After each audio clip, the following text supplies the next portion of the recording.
Andre Segovia Show.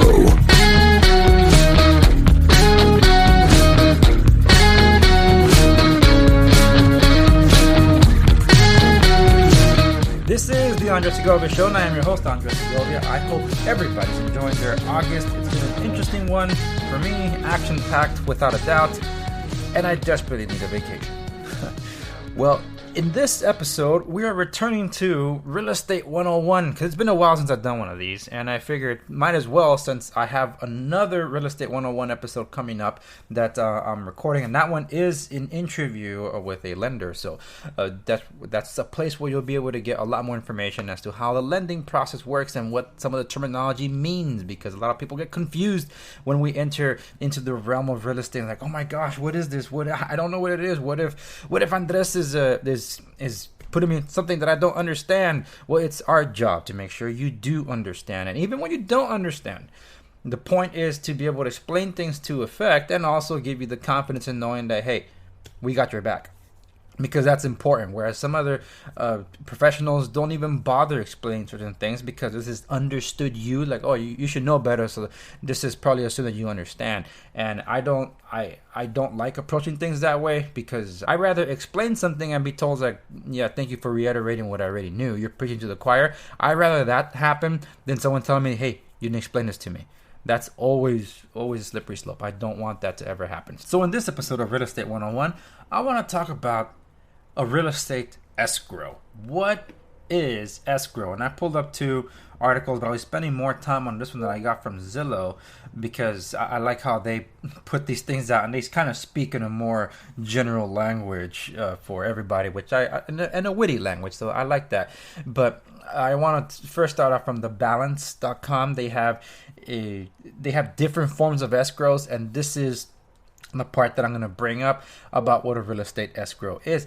The common use of escrow is the sale and purchase of a home. Escrow opens when a signed agreement is delivered to an escrow officer who helps to ensure that the conditions of the contract are all satisfied. Now let's go to Zillow. This is where I'll spend the rest of the episode on, because there's different parts in escrow when things are in motion, but escrow has to begin at some point. So that's why I read that first part. Escrow is when an impartial third party holds on to something of value during a transaction. Okay, so the best way to think about escrow is that your money is in limbo. So if you've seen Inception, when you get to limbo, it's okay, you're stuck in somewhere. Like your mind is stuck somewhere. In this case, your money. Your money is stuck somewhere, but it's being handled by a third party. The third party does not work for the seller and does not work for the buyer solely. They are a third party acting as an intermediary for both of you, and also making sure that all the other facets of the agreement that both of you entered are being satisfied. So that's a really big step, because there's a lot of other moving parts in a transaction, as you'll see here. So we'll start off, and I like how Zillow broke it down, because escrow has to relate to different parts. So here's an example. Step number 1, escrow and offers. When you make an offer on a home, you will write what is called an earnest money check that will be placed in escrow. That means it isn't going directly to the seller, but is being held by an impartial third party until you and the seller negotiate a contract and close the deal. You can't touch it, and the seller can't touch it. It's an escrow. So an earnest money deposit, when you hear putting a deposit on the property, you hear loan, okay, the loan requires 3.5% deposit. So 3.5% is of the purchase price. So does that mean that 3.5% was going into escrow at the onset of it? No. An earnest money deposit is, look, I'm bringing in 3.5% down payment towards the home.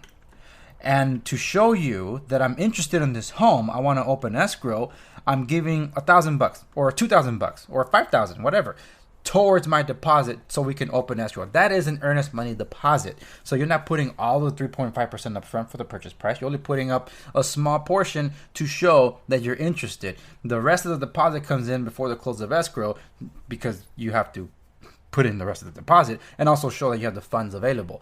That's important because it protects both parties. Say you put down an earnest money deposit that went directly to the seller and then couldn't reach a final purchase and sell agreement. You don't want the seller holding your earnest money hostage as a negotiated employee. Likewise, the seller won't want to sign over the deed to a home until you paid for it. And you won't want to hand over cash without the deed being signed. Escrow ensures everyone gets what they are due at essentially the same time. The next step, escrow and lenders. When you are talking with your mortgage lender, you'll hear about escrow again. They might talk about an escrow or impound account or reserves. They might use these terms interchangeably, and that's okay because they all mean the same thing. Yes, they do. They are funds held by the lender to make payments for your homeowner's insurance and property taxes. Lenders will collect them monthly along with your loan payment and then pay the tax and insurance bills when they are due. That's because your lender has a vested interest in making sure those payments are made. You may hear the term prepaids as well. That's money collected in advance for those bills to ensure that they got enough on hand to pay them when they're due. Yeah, I know, a lot of information. And we're going to get into more of this in the lender side of things. But for you to understand, escrow has to coordinate this with the lenders, and the lenders have to coordinate with escrow as well. That's why we have an escrow. Boom. Escrow and closing. This is what you want to get to, right? Finally, you may hear someone refer to the closing of escrow. That's when your purchase is completed. A closing or escrow officer will oversee the final paperwork and handle the exchange of funds and recording of deeds. This person, sometimes an attorney, will ensure that all the money is properly dispersed and the documents are signed and recorded and that all necessary conditions are met before the close of escrow. So yes, this third-party agency has a lot to do on their part. Well, that's something that's very key to learn. Now, as an added bonus for what an escrow might do, there's something called what is the holdback of funds. Sometimes the sale may be completed and ownership transferred while funds are still held in escrow. For instance, if you've agreed to let the seller's family stay in the home for an extra week until their new home is ready, you would sign a rent back agreement requiring the seller to pay you a daily rate for the length of their stay. In the case of such a rent back, your real estate agent will likely advise you to have the escrow agent hold back a portion of the seller's proceeds until they moved out and left the house in the conditions specified in your contract. Or perhaps you found something wrong during the final walkthrough of the house. Maybe the seller agreed to make the repair, but the work couldn't be completed by closing day. Money can be held in escrow to cover the cost. If you're purchasing new construction, you may have funds held in escrow until all work is completed and you've signed off on it. Once escrow is closed and all funds have been dispersed, you and the seller will receive a final closing statement and some other documents in the mail. Check the statement carefully and call the closing agent immediately if you spot an error. File the statement with your most important papers. You'll need it when you file your next income tax return. And that is the role of an escrow, including responsibilities of an escrow. There's a lot of stuff, and that's why I did this Real Estate 101 series, because it is a very complicated thing. To buy a home, your dream home, your starter home, it's a big step, and to do so requires a lot of moving parts. At the head of all these moving parts is your real estate professional. They have to make sure they're coordinating with all of these different entities that all go in together. The lender, the one bringing the money, to make sure everything's in order with them. They got to make sure escrow is moving swimmingly, and if there's any issues with the other side of escrow, the transaction, that what this professional can do to help smooth out the process. Or response rates.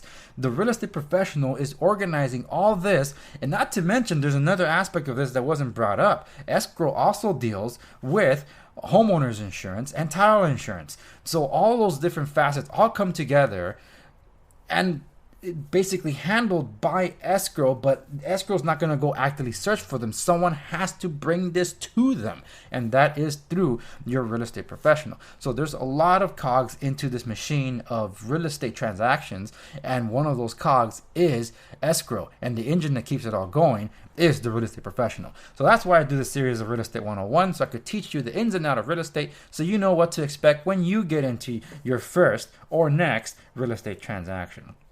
All right, that's it for this episode of the Andres Segovia Show. I do have more episodes of Real Estate 101 coming up, in particular, the one about lending, because that's the one that most people want to know. how do I get the money to buy the house, right? So hopefully it will answer as many of your questions as possible, because I'll be interviewing my go-to loan officer for a lot of this information, because he's the one that has the answers, and that's why I'm bringing him on the show. All right, and that does it for this episode of the Andres Segovia Show. Follow me on all the socials. Make sure you're following me on Facebook, because that's the hub of everything, where I post my YouTube videos, my Instagram videos, my stories. Everything is there behind the scenes, so you can be up to date as to what's going on with the show, what's coming up, and certain events that I'll be either appearing at, or things that are coming to the show that you're going to want to be part of. Also announcing that I have launched a show in Espanol, so links are available on Facebook and my website, and also the Off the Record series that if you're a member of the show, that you'll have access to. So these are episodes of the show that do not make the main broadcast, that are off the record, because I go off on different tangents and I'm no hold back. So those I leave only exclusively for now to members of the show. So find out more about how you can become a member of the show, if you're not already, by going to the Facebook of The Andres Segovia, and you'll find out the information there. Remember, my website is www.theandresegovia.com, and I'll see you on the next episode.